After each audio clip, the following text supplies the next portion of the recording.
Welcome back everybody to Pooley Mag TV, the raw, unedited, unscripted NUFC fan channel where everybody's got an opinion and nobody's opinion's wrong. Well, this is my first video in quite a while actually.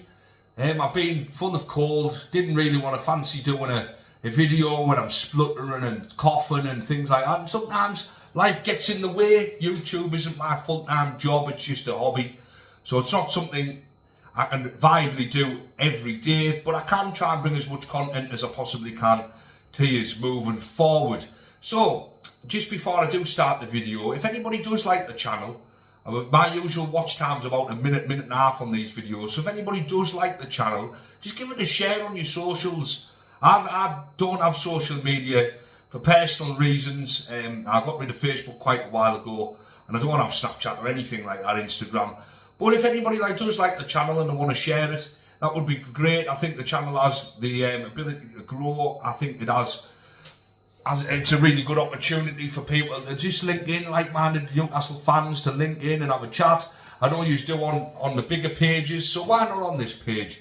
Why not help this channel grow? Anyway, we've got a fair bit to talk about today. I want to start off with the game against Brighton. Now, I've only watched the highlights against the game against Brighton. I had a busy weekend and I didn't get round to watching the full match. But the highlights, we seemed to play well in parts, huffed and puffed. Anthony Gordon looked well. Joe Willock come on. Now, I'm not too sure about Joe Willock. He dived to try and get a penalty. And I'm not too sure if Joe Willock's the player he once was, or if he's just like Harvey Barnes, might need a little bit of time to come into the team and get back into the rhythm of things. I hope it's the latter, because I like Joe Willock, but I think he could be one of them exits happening in the summer. He just doesn't seem to have what he used to have. But he had a good charge at the keeper and hit it over the bar, and then he dived for the penalty, which leaves a sour taste in my mouth. I know other teams do it, and you sort of think, well, what's good for the goose is good for the gander, but I'm not into that. I think try and win a penalty honestly, but not outright diving like that. So I wasn't really impressed with that from Joe Willock. Harvey Barnes looked sharp on the right again. Anthony Gordon looked well. Isaac looked a little bit laboured from what I've seen, but banged in another penalty, which is what all great strikers do. Don't they have quiet games, but they managed to score goals, and he is definitely a great striker. There's no denying that, and there's no doubt about that. A good draw in the end. I know Brighton could have won at the end with a late header from their player, but a good draw keeps us in the mix. We've now got 3 massive games. We've got Chelsea at home, Arsenal away, and Everton at home. We need 7 points, I think, or 6 points out of that. I think we could beat Chelsea. Chelsea beat a weakened Liverpool team at the weekend. Manchester City are starting to find their pace, aren't they? So I think it's out of us and Chelsea who are going to get that 5th spot. I really do, and I think if we beat Chelsea, then we're not guaranteed Champions League football, but we give ourselves a very, very good chance. So that late equaliser against Brighton was a massive point in the end, I think, and it just shows that we never stop. We never stop and we never give up. We are a team that is on the ascendancy. We were a few years ago, we would have let that game slip. We haven't. We've got a point. Now, Brighton, going away to Brighton isn't easy. It's miles and miles away. It's the other end of the country. And they're a good team. Let's not forget, Brighton are a very, very good team. They've drew a lot of games this season, but I think next season will be up there again. I don't think they'll be up there for Champions League, but they'll be up there for European spots again. No doubt about that. They buy well. Yankuba Minter got his 2nd goal against us this season. He's looking a really good player. I think that's 7 goals and 6 assists now for him, as a 20-year-old winger who hasn't started every game at Brighton. So he looks like he is a Premier League player. Elliot Anderson's played great for Nottingham Forest this season, and it just makes you wonder what we would have looked like if we'd have had them 2 players. But we've got Tonali, he looked well again. And I know there's a lot of noise about Tonali going, and now Livramento's going to Liverpool, and oh yeah man, yeah. Old Quaver Lip thinks Isaac's going to go to Manchester United. Well, Liam Delap's going to Manchester United, Isaac's going to Manchester United, half the Premier League's going to Manchester United, yeah man, Rio Ferdinand, the old Quaver Lip. You know, he thinks Manchester United are still 1999 Manchester United and just sign whoever they want and cherry pick whoever they want. I just do not think that Alexander Isak is going to go to Manchester United. I'm not even going to pay credence to him, to Rio Ferdinand, because he seems to forget he played for West Ham, and he seems to forget he played for Leeds. He seems to forget he ended his career at QPR, not at Manchester United.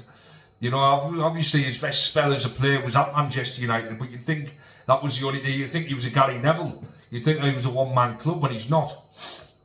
I can't stand Rio Ferdinand. He's completely biased towards any team other than Manchester United. You know, he doesn't like any other team, and he makes that clear, and he still thinks Manchester United can cherry pick who they want. Now, moving forward, Tino Livramento to Liverpool, I don't see that happening, I really don't. Just like I don't see Anthony Gordon going to Liverpool. You know, I don't see these players leaving Newcastle in the summer. I don't see Eddie Howe wanting them. Pardon me, I don't see these people, I don't see Eddie Howe wanting them to leave. At the end of the day, we won a trophy and we get Champions League football. This should be good enough to keep the likes of Livramento and Anthony Gordon at the club for another season. And Alexander Isak. Why would you want to leave a team that's on the up? If we can pay the wages that the other clubs are offering, why not? Why not? I don't see why these players would want to leave. Now Tonali he's also heading out apparently to Juventus and other Italian teams. So you know our players are going to be linked. But we need a big summer this summer.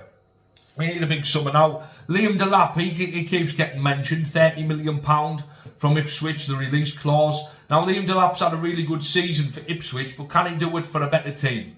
You'd like to think he could, but would he get his game for us? I don't think he would. He's not getting his game for Alexander Isak, is he? So Liam Delap is a good signing. I'd throw Matheus Cunha. I'd have the pair of them, but we need players that are going to fit the system. We need players that Eddie Howe can trust. Eddie Howe is going to play week in, week out. We need squad players. Yes, of course we need squad players because we're going to be getting rid of a few squad players. But we also need some players that are going to come in and make the first team better. Now, Liam Delap makes the squad better, but he doesn't make the first team better because he's not getting his game. Is he a good replacement for Callum Wilson? Yes. But where's his career development at then? Liam Delap isn't going to go to Newcastle to sit on the bench, I'm sorry, and neither is Matheus Cunha. We need a young forward. Now, we've got Willis there. Maybe he has a big summer. Maybe he has a big pre-season.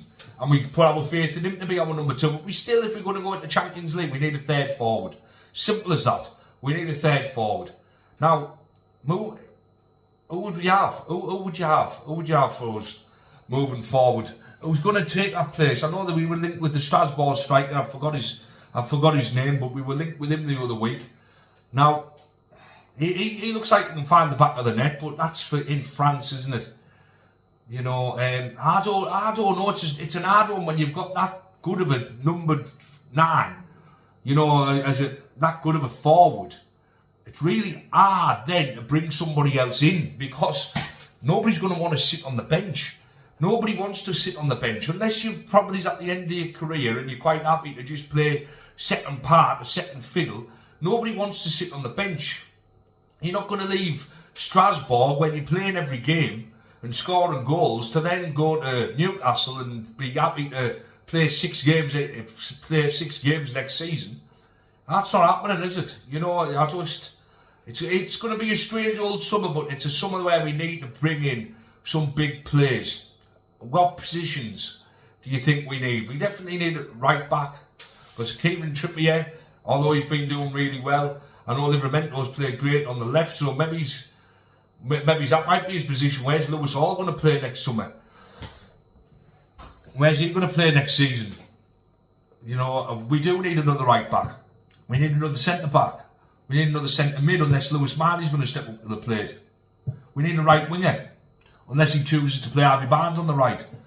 And then you've got Jacob Murphy's back up. And we definitely need another strike. We need a good 150, 200 million pound summer in my eyes to start competing. We haven't spent for three windows. We now need a big summer. If we want to compete in the Champions League and on all fronts and win another trophy next season and get into the Champions League again the season after, we need a big summer. So who would you have? And just the last one before signing off for the day. Who's going to start the last 3 games in replace of Joe Joe Willock, is he going to keep up? Is he going to try and find that form, or will it be Lewis Miley? For me, I'd play Lewis Miley. When he comes on, he has that burst of pace that he didn't have last season. He's grown into his body. He looks a lot bigger, a lot stronger, a lot fitter. Joe Willock looks like he's just running around like an headless chicken when he's playing. Now, I know Harvey Barnes was a little bit like that before he found his form. He got into the rhythm. And I might be being a little bit too harsh on Joe Willock, but I don't think I am. I really don't think I am. I think his days at Newcastle are numbered, I really do. And I think it could be Lewis Miley who starts next 3 games. Hit like, hit subscribe, and comment down below on who will replace Joe Linton, Lewis Miley or Joe Willock, and what players do we need in the summer and what positions. Thanks for your time. Keep it black and white and keep it Poorly Mag TV. Over and out.